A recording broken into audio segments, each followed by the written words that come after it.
Hi guys, Kidju64 here, and today we're going to be talking about Spider-Man Far From Home, or as I like to call it, Spider-Man European Vacation. Oh man, I hope you guys are ready for the truth. Oh, geek. True. 64. Geek. Truth. Geek. Bro. 64. Oh, shit. I want to start by saying Tom Holland is the best live-action version of Spider-Man. He is great as Peter Parker, and he's great as Spider-Man. That's not taking anything away from Tobey Maguire, who I also enjoy, and even Andrew Garfield has his moments. But overall, Tom Holland is the best Spider-Man. He is so great in this role. Even though this is the second Spider-Man movie in the MCU, he's obviously appeared in Civil War, and he's appeared in Infinity War, and briefly in Endgame. So, man, yeah, Tom Holland, can't say enough great stuff.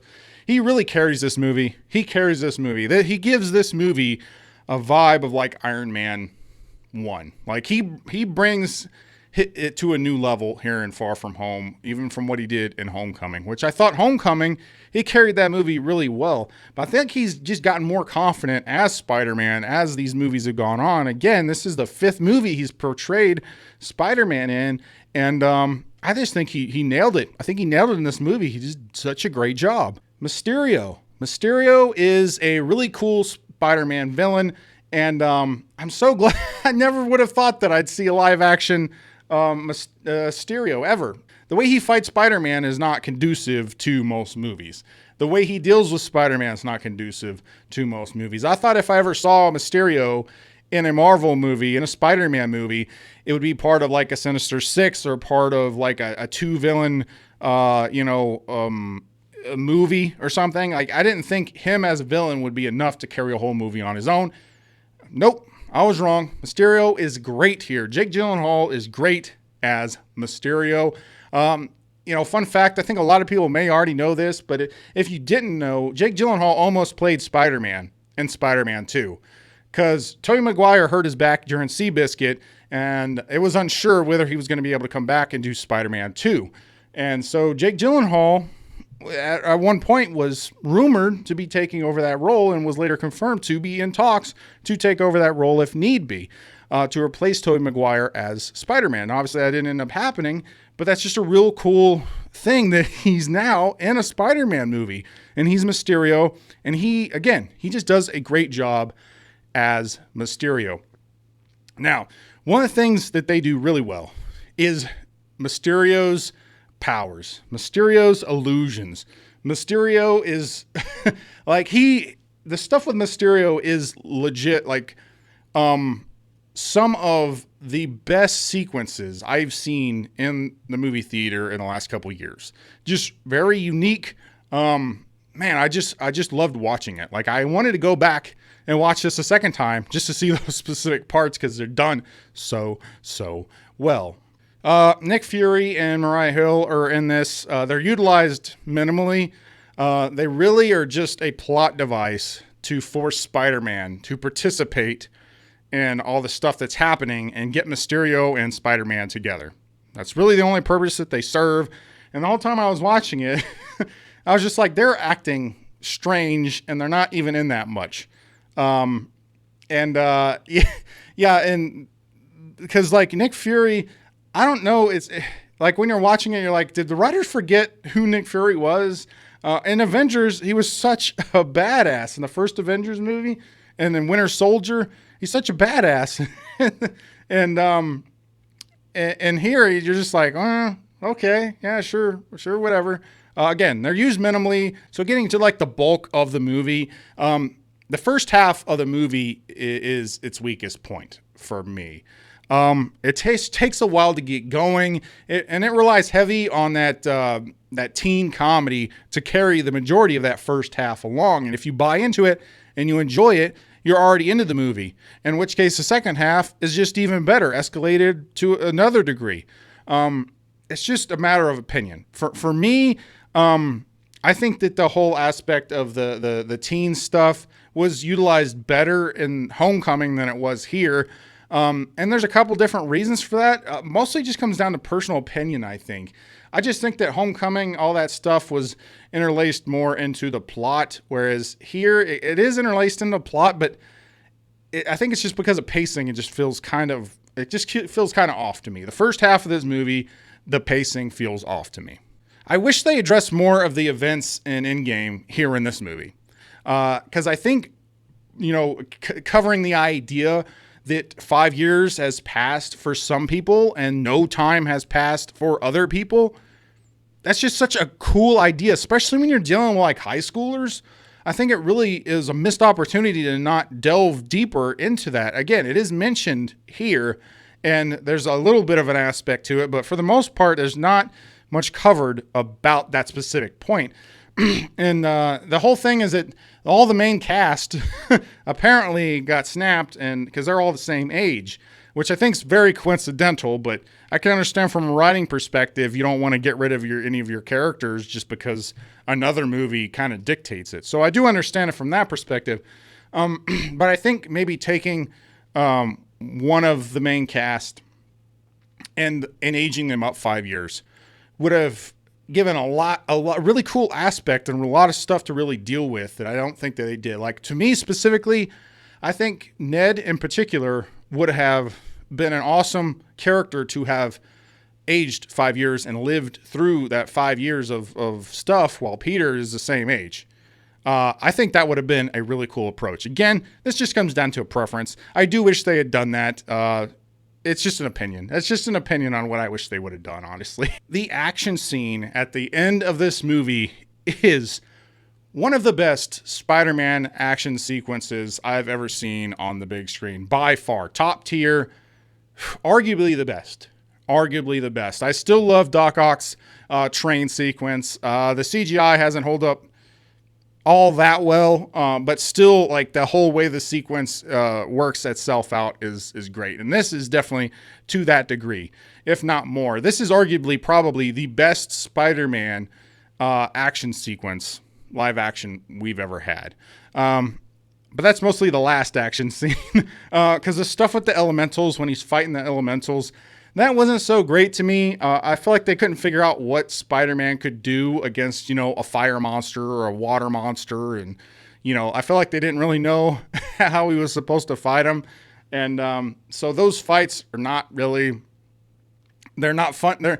They're not interesting to watch. They're serviceable in what they're trying to do with them. But again, especially when you compare it to the ending sequence, the ending action sequence, again, this is one of those other things. I can't wait to go see this movie again because I just want to see this last action scene again. It was great. And if you were like me, you might have been wondering where Spider-Man's SpiderSense has been all this time. Again, he's been in 4 movies. This is his 5th movie in the MCU. And we have not seen a SpiderSense. Now, we saw in Infinity War, like, the hairs raised up like he was sensing something. I think that's the closest we really got to a Spidey sense. And I like what they do here to address what the Spidey sense is and that ability.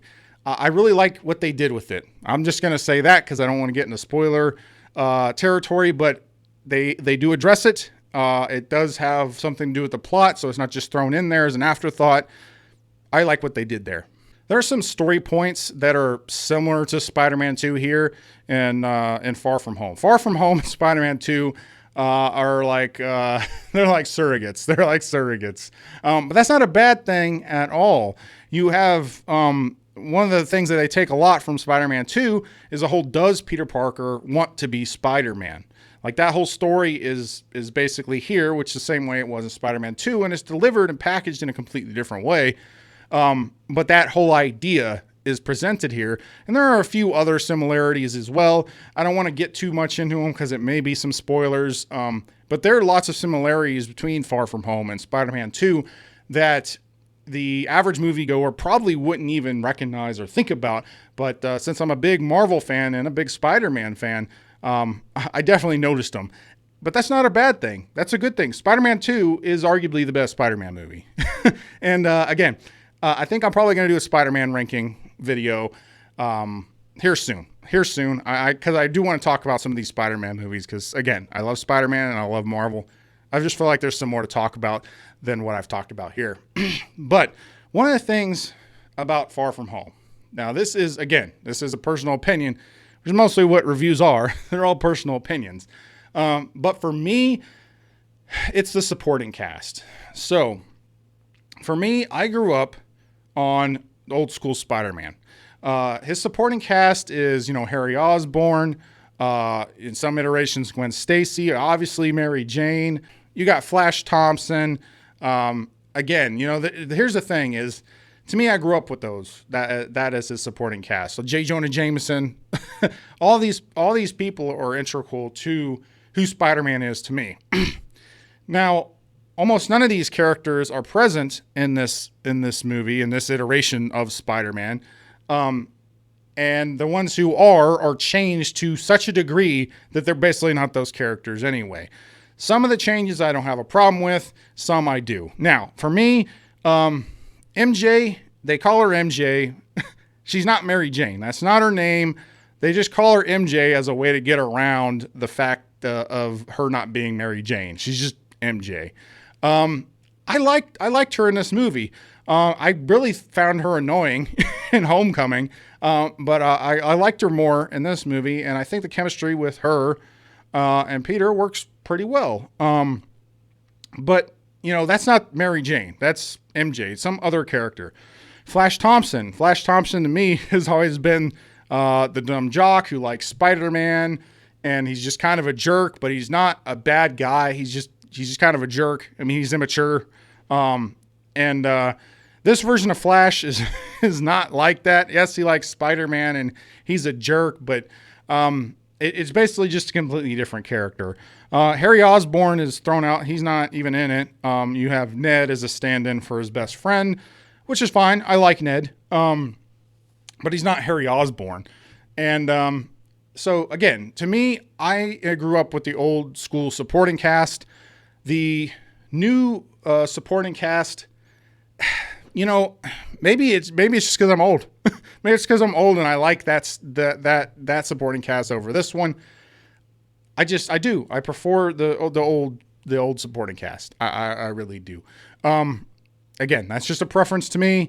I don't hate the new cast. That's the real drawback for the Spider-Man movies currently for me personally, because while Tom Holland is great as Spider-Man, his supporting cast is not the characters that I want to see. I mean, that's really what it comes down to. So it's all a matter of preference. I don't hate him. I really think that they do. His supporting cast does a good job in Far From Home, but like his old school supporting cast would have been able to fill the same role. So, hey, I know it's trying to differentiate itself from the other Spider-Man movies, so I understand why they're doing it. It's just, I feel like there's some unnecessary changes, and it really affects my opinion of these Spider-Man movies to a certain degree. Not enough to bring down the score, because again, as long as the supporting cast is still good, then the movie still works. It just comes down to preference of what I want to see. So anyway, I just wanted to address that because I don't think too many people are talking about that. And I think that's an important piece that people just aren't talking about. Spider-Man Far From Home to me is the epilogue to the MCU. I think with Endgame, MCU is over with. I'm not very interested in a lot of the stuff they have going forward. Some individual projects I want to check out. But as a whole, as this huge, epic, overarching story, as far as that's concerned, I think the MCU is over with for me. So I think Spider-Man Far From Home kind of serves as an epilogue to Endgame in that regard, in that you see Spider-Man kind of dealing with the fallout of Iron Man, and you kind of see where the future of the MCU, is bright, and that it still has superheroes. And I like that. I think it serves its purpose in that regard really well. So in the end, I'm going to give Spider-Man Far From Home 7.5 fish bowls out of 10. Overall, it's just a really good movie. It's a really solid MCU movie. It's a really solid movie on its own. and it's a really solid Spider-Man movie. Definitely a top tier Spider-Man movies. It has some drawbacks like I covered here in the review. Again, I'll do a ranking video with the Spider-Man movies because I do want to talk about some of the other Spider-Man movies and their strengths and weaknesses and kind of, how Spider-Man has never quite nailed it. I don't think any movie's quite nailed Spider-Man. Now, there are bits and pieces. Again, I'll get more into that probably in a ranking video. Hopefully, I'll actually get a ranking video up. I was going to do a ranking video for Pixar. It hasn't worked out yet. There's a lot of work, I guess, that goes into ranking videos, mainly in trying to figure out where I should rank them. I can talk about movies till I'm blue in the face. Mostly getting the actual ranking down is what takes a little bit of effort. But yeah, have you seen Spider-Man Far From Home? What did you think about it? Comment, let me know what you guys think. Again, if you like this video, please like, subscribe, comment, or don't. I'm not a beggar. I'm Geet264 and I always tell you the truth.